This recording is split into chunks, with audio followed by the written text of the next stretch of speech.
Hello, friends, anti-novelist, Julianne, all of my Lilligans and curious onlookers. Everyone is welcome in the library. It's only about 85 degrees today and it's getting ready to rain, so even still, I'm hiding in here with you guys. So let's go over to my box where I have used a beautiful botanical little note card from Mel Jeffcoat, the author, to mark a section in my box that I want to share with you all today. So let's just get right into it. What I'm wanting to show you answers a question that I've gotten actually a couple of times. So I thought, you know what, I'm just going to jump right in here and go over it with you. So something I've been asked is, how do I develop a character's voice? And is there a way to use your Zettelkasten and your Zettelkasten research and discoveries as a way to help develop your character voice? Absolutely there is. So here's how you do it. For my purposes, my card is labeled 1110.4/1, and this goes through /9. So there's 9 cards in this particular sequence.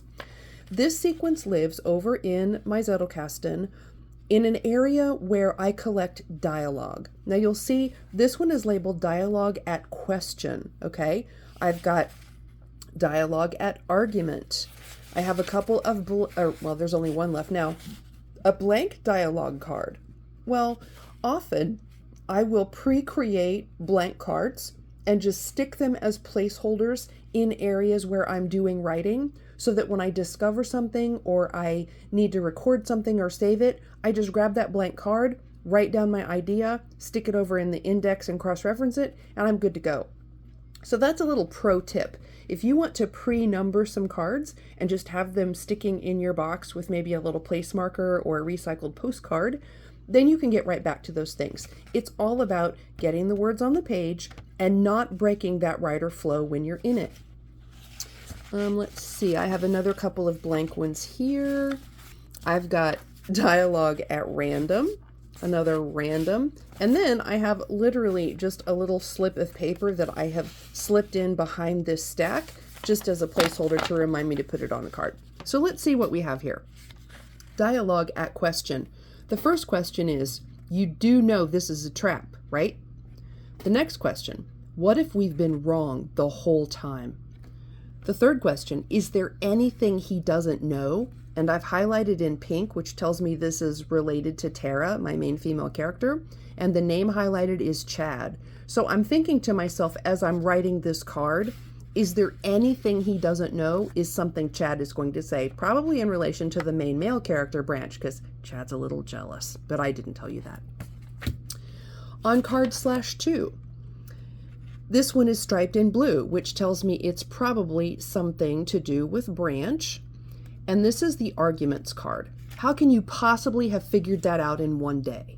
And this is labeled Jet, which is the hired hand on Branch's cattle ranch. It also says, don't give me that look. So what I'm doing is on these cards, I'm collecting things that kind of put me into that character's voice, their point of view. These things help me nail down, what does a character sound like? What is their sense of humor? What things do they say and how do they say them? This is how I collect bits and pieces from everyday random life and save them to be used later as part of my characters. Now, I have tons of these cards. This one, as a matter of fact, the argument goes 2A through 2P. So, almost 24 cards there behind this one. But I'm just giving you these as an example of, as you're running around through your daily life, when someone says something or something strikes you, grab it and stick it on a dialogue card and divide those up in a way that makes sense to you. For me, it made sense. Questions, arguments, commentary, random, of course, because you got to have random. This one's blank. This one says time passing. Now that's an interesting concept, and I've striped it with pink. Multiple Mississippis passed before anyone dared to speak, right? So I'm hearkening back to the David Foster Wallace technique of taking something that is familiar and making it strange again. or making something strange become familiar, using a turn of phrase, a different perspective, a way of turning something around in the way that you write it.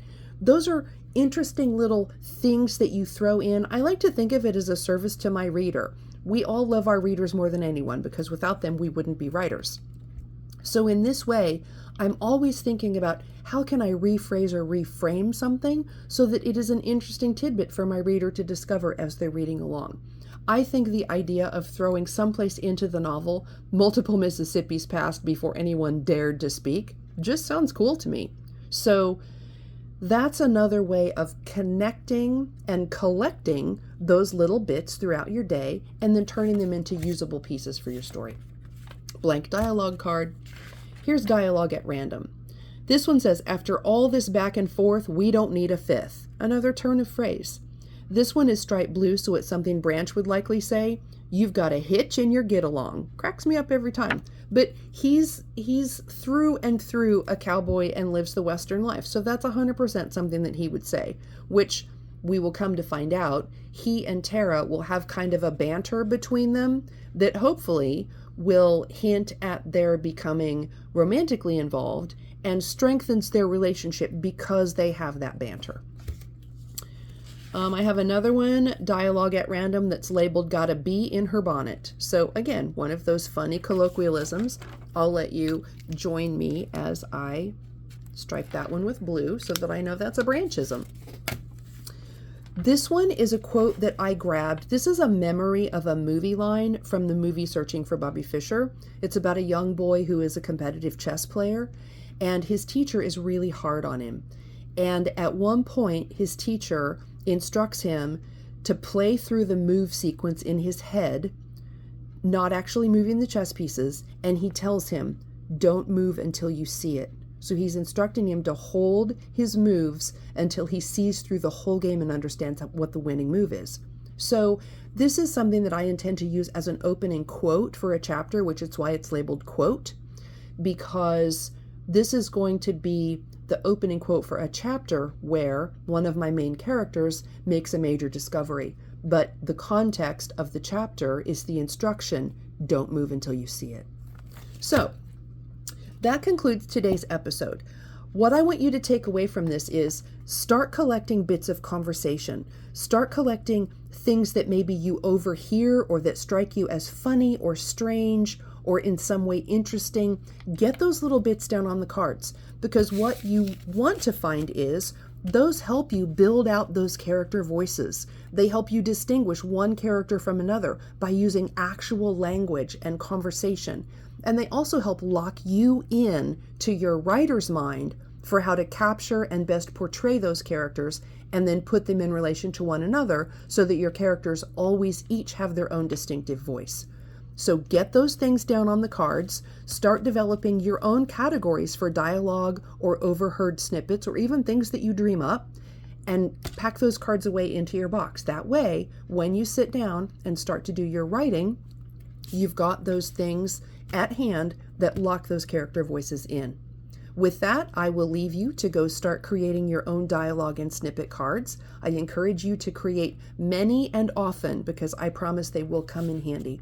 And then I will start getting this uploaded and continuing to write on the Zettelkasten for Fiction Where Imagination Finds Order book. I'm almost at 16,000 words. It is coming along beautifully. We talked about it today in our 1 o'clock fusion writing group. So if you're not a member of LiLLiPub, I will link down below. Get over there and join us. Every Saturday, 1 p.m. fusion writing workshop. Everyone puts in a little piece to review. And we just generally have great camaraderie, support one another, and talk about what we're writing and working on. So please come and join us if you are so inclined. Would love to see you there.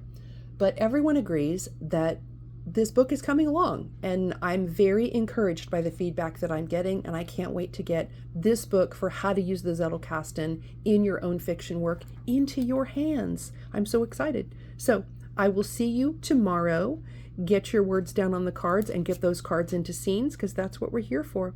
Thank you so much for your time. I'll see you in the next episode.